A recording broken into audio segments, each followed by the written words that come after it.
दोस्तों welcome to forex राजा, आपका channel USD INR analysis के लिए। हिंदी वाले एक सेकंड रुक जाए। For those people looking for English analysis, please forward the video to the middle of the video till the end is the English analysis. तो दोस्तों आइए देखते हैं कल का एनालिसिस मैंने क्या दिया था और आज मार्केट में क्या हुआ। दोस्तों मैंने कल आपको एक इम्पॉर्टेंट लेवल बताया था जो मैं ट्रैक करूँगा, वो है 83.27। इसके ऊपर जाएगा तो मैंने आपको बोला था 83.29 और 83.29 और उसके ऊपर जाएगा तो 83.34 बोला था। और अगर यूएस का इंटरेस्ट रेट डिसीजन इंडिया के फेवर में नहीं, आई मीन यूएस के फेवर में नहीं आएगा तो नीचे जाने के भी चांसेस है। नीचे की तरफ मैंने आपको एक लेवल दिया था, वो था 83.21। इसके नीचे जाएगा तो नीचे जाने की चांसेस है। और नीचे का भी मैंने सपोर्ट्स बता दिया था आपको, 83.18 फर्स्ट सपोर्ट, और इसके नीचे 83.16, उसके नीचे 83.13, 11, उसके बाद सेलिंग की कंफर्मेशन मिल जाएगी। राइट, आप देख सकते हैं सुबह 9 o'clock, ठीक है, कल रात से गिरता गिरता गिरता सुबह 9 o'clock को क्या हुआ, एक बड़ा फॉल आया और ऑलमोस्ट ये फॉल 83.18 पे आया और फॉल रुक गया। दोस्तों यहाँ ये दो कैंडल्स पे बहुत सारे लोग फंस गए और उन्होंने सोचा कि और यहाँ से फॉल होगा बोल के, बट आप देख सकते हैं सुबह 9 o'clock को कि यहाँ से वापस रिवर्सल ले लिया स्पॉट ने और डायरेक्ट ऑलमोस्ट एक दो घंटे के अंदर 83.21 को भी ब्रेक करते हुए 83.27 डायरेक्ट चला गया। ये पॉइंट पे जब 83.18 था, यहाँ पे मैंने 3 ट्रेड दिए थे आज, एक फ्यूचर्स में था, एक ऑप्शन था और दूसरा भी ऑप्शन में था। तीनों ट्रेड को ऑलमोस्ट 83.27 पे हमने रिवर्सल्स ऑब्जर्व किया और यहाँ पे हमने ऑलमोस्ट एग्जिट भी कर दिया पोजीशंस। उसके बाद भी आप देख सकते हैं पोजीशन ऑलमोस्ट 83.27 के पास ही था बिफोर 5 o'clock। 5 o'clock से पहले ये ऑलमोस्ट 83.26-27 के रेंज में ही ट्रेड कर रहा था। दोस्तों 5 o'clock के बाद यूएस का डेटा आया। कुछ डेटा थोड़ा ख़राब है, जैसे अगर हम जॉब ओपनिंग की डेटा देखते हैं वो थोड़ा कम है, जो एस्टिमेट्स था उससे थोड़ा कम है। अगर हम कुछ और डेटा जो आया था, सॉरी मैं रिकलेक्ट नहीं कर पा रहा हूँ दोस्तों, तो शाम का डेटा जो आया है थोड़ा मिक्स्ड है, पर डॉलर इंडेक्स जो गिरा था वो रिकवरी पे है और बॉन्ड यील्ड्स बहुत नीचे आ गया है दोस्तों, क्योंकि इंटरेस्ट रेट चेंज नहीं किया था, इंटरेस्ट रेट चेंज नहीं हुआ, यूएस का इंटरेस्ट रेट चेंज नहीं हुआ, जिसके वजह से टेक्निकली बॉन्ड यील्ड्स में थोड़ा गिरावट आएगी। जितना बॉन्ड यील्ड्स गिरेगा उतना ही अगले साइकिल में या अगले क्वार्टर में या अगले महीने में या रेट इंक्रीज होने की चांसेस है। तो क्योंकि कॉस्ट ऑफ बोरोइंग, मतलब जिस जिस इंटरेस्ट रेट पे पब्लिक पैसा लेती है बैंक से, वो ऑलरेडी इंटरेस्ट रेट बहुत हाई है, जिसके वजह से बॉन्ड यील्ड्स ज़्यादा हो गया था, मतलब बॉन्ड यील्ड्स 5% के पास हो गया था। अब बॉन्ड यील्ड्स कूल होते आ रहे हैं, तो इस हिसाब से मैं देखूँ तो अगले साइकिल में शायद यूएस अपना इंटरेस्ट रेट बढ़ा सकता है दोस्तों। तो वही इम्पैक्ट हम देख रहे हैं, जिसके वजह से अब तो गया और उसके बाद 6 बजे के बाद बैड न्यूज़ की वजह से नीचे आया। नीचे आने के बाद भी आप देख सकते हैं यहाँ पे सपोर्ट कहाँ पर लिया है, 83.18 पे सपोर्ट लेके वापस अभी 83.24 पे आया है दोस्तों। तो टेक्निकली अगर रुपी को गिरना होता दोस्तों 83 के नीचे, कुछ लोग 82, 80, 82, 50, क्या क्या नंबर्स देख रहा हूँ दोस्तों मार्केट में, मुझे समझ में नहीं आ रहा है। मैं आज भी बोलता हूँ, मैं सेल साइड पे आऊँगा जिस दिन स्पॉट 83.83 को ब्रेक करेगा। चलो पॉइंट भी नहीं, स्ट्रेट 83 ब्रेक करेगा, सेल करने की सोचेंगे। 83 जब तक होल्ड कर रहा है, हमारा बाय ऑन डिप स्ट्रैटेजी रहेगा, जो हमने आज यूज़ किया और उसका हमें इंट्राडे में फ़ायदा हुआ। ठीक है, तो सिंपल रखता हूँ लॉजिक दोस्तों, मैं कॉम्प्लिकेट ज़्यादा नहीं करना है। इंट्राडे ट्रेडर बनो, इजी लाइफ है, थोड़ा लाइफ इजी होगा। पोजीशनल मत बनो, क्योंकि पोजीशनल में अगर एक बार स्पाइक आ गया तो फंसने के चांसेस ज़्यादा होते हैं। ठीक है, चलिए हम करते हैं कल के लिए ट्रेड प्लान। कल एक्सपायरी है दोस्तों, तो एक्सपायरी के टाइम पे तो बहुत ही कॉशियस रहना पड़ेगा, क्योंकि एक बात तो सही है, यूएस ने इंटरेस्ट रेट नहीं बढ़ाया, तो उसका बेनिफिट यूएस को ही जाएगा दोस्तों। मतलब डॉलर स्ट्रांग रहने की चांसेस है अभी। और जिस तरह से चाइना का डेटा आया है, जिस तरह से चाइना का डेटा आया है दोस्तों, और जिस तरह से हम देख रहे हैं कि एशियन करेंसीज थोड़ा वीक हो रहा है। जापान वीक हुआ था जैसे मैंने आपको दिखाया था, तो उसी हिसाब से चाइनीज़ करेंसी भी थोड़ा वीक है अभी, और इंडियन करेंसी भी थोड़ा वीकनेस में आने की चांसेस है। मेरा लॉन्ग टर्म टारगेट्स तो मैंने अपने ग्रुप में डिस्कस कर लिया था ऑलरेडी, टेलीग्राम ग्रुप पे। तो देखते हैं अगर वो लॉन्ग टर्म शॉर्ट टर्म में रूपी वो टारगेट्स तक जा सकती है कि नहीं। चलिए हम करते हैं छोटा सा ट्रेड प्लान। तो दोस्तों कल के लिए सबसे इंपॉर्टेंट लेवल आपको याद करना है और याद रखना है, कल एक्सपायरी है, ठीक है। एक्सपायरी के दिन सेम स्ट्रैटेजी जो मैंने लास्ट वीक यूज़ किया था वही यूज़ करेंगे। अगर स्पॉट 83.273 के ऊपर है तो बाई साइड पे रहना है। पहला टारगेट 83.29 और दूसरा टारगेट है 83.34। अगर 83.34 के ऊपर गया दोस्तों, 83.34 के को जाने के बाद 5 मिनट का कैंडल ऑब्जर्व कीजिए। अगर उसका हाई 83.34 के ऊपर है तो और ऊपर जाने की चांसेस है। सिंपल, ठीक है। नीचे के तरफ दोस्तों आप सेल ट्रेड तभी लो जब 83.18 ब्रेक करेगा। जब 83.18 ब्रेक करेगा, उसके नीचे दो लेवल्स है, उसको टाइम देना पड़ेगा आपको। ये मत सोचिए कि 83.18 ब्रेक हो गया तो अब नीचे आएगा, ऐसा नहीं होता है दोस्तों।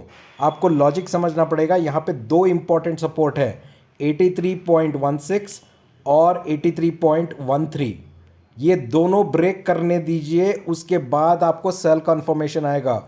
83.18 से जब ब्रेक होगा तब आपको एटलीस्ट पता रहेगा कि भाई यहाँ से नीचे जाने वाला है, ठीक है। नीचे कन्फर्मेशन, नीचे का रिवर्सल आ रहा है कि नहीं ऑब्जर्व कीजिए, उसके बाद सेल ट्रेड लीजिए दोस्तों। ये मेरा सजेशन है।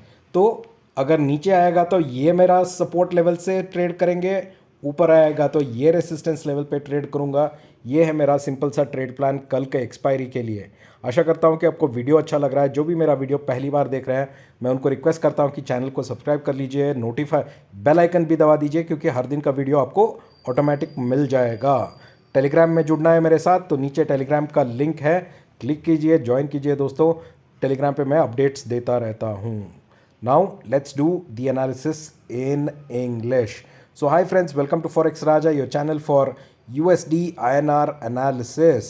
Friends, let's see what happened in the market today, and also let's look at our analysis what we discussed yesterday, right?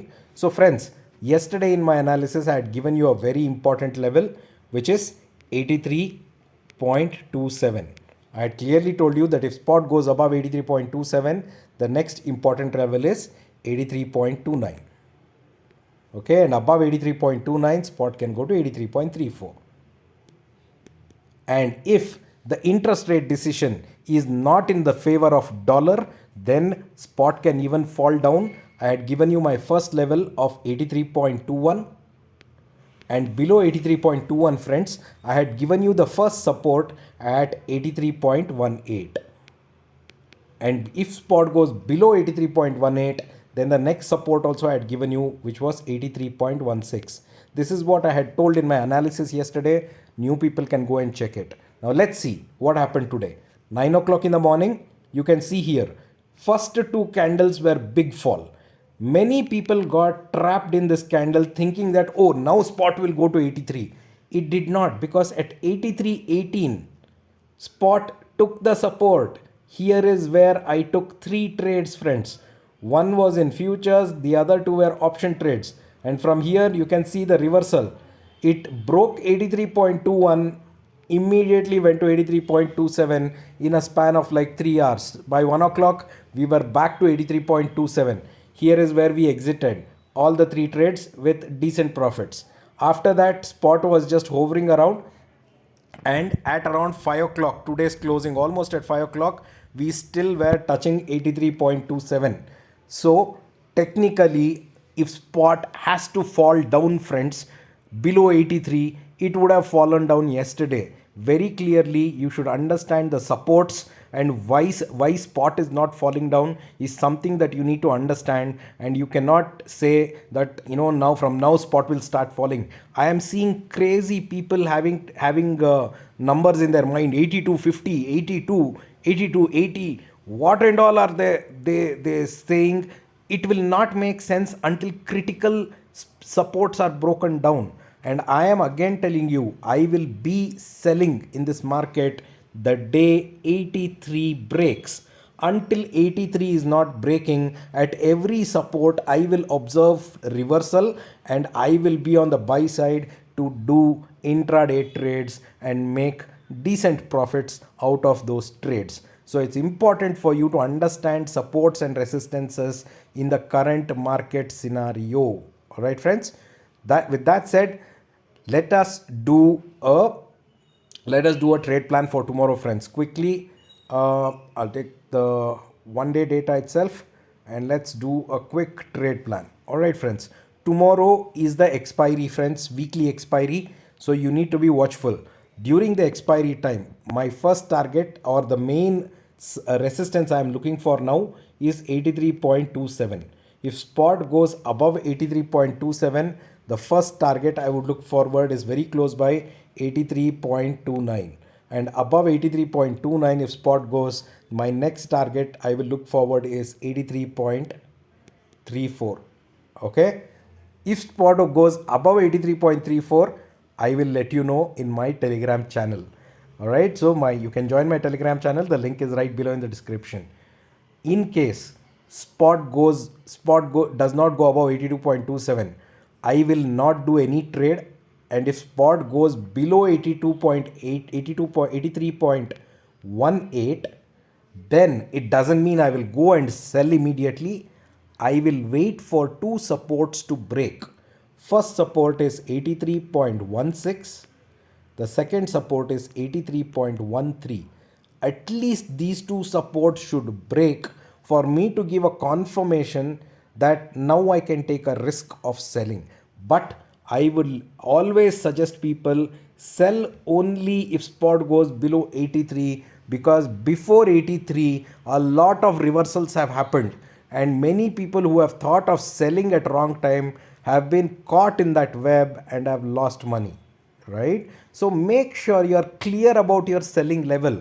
You cannot just sell at any level at this point of time. You have to understand what is happening in the around the globe. US, Ukraine and Russia war is happening. On the other side, you've got Palestine and Israel and Hamas war that is happening. Many groups are joining them. You also have to understand US has not increased its interest rates. It's actually positive for dollar. Dollar index on the other hand is not giving up. It is trying to be above 106.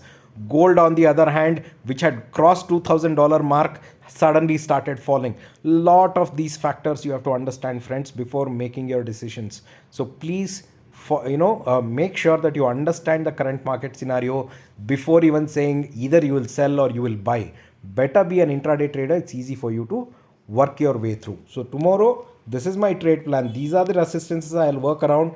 These are the supports I will work around for reversals until 83 is broken. Okay? I hope you are liking my video, friends. For those people watching my video for the first time, I request you to subscribe to my channel and press the bell icon next to the subscribe button so that you get notified every day when I post my video. If you want to join my Telegram channel, the link is right below in the description. Click on that, join the Telegram channel, and we can stay connected. Thank you so much, friends. Have a wonderful day. We'll see you in the markets tomorrow. An exciting expiry awaits tomorrow. Take care. Bye-bye.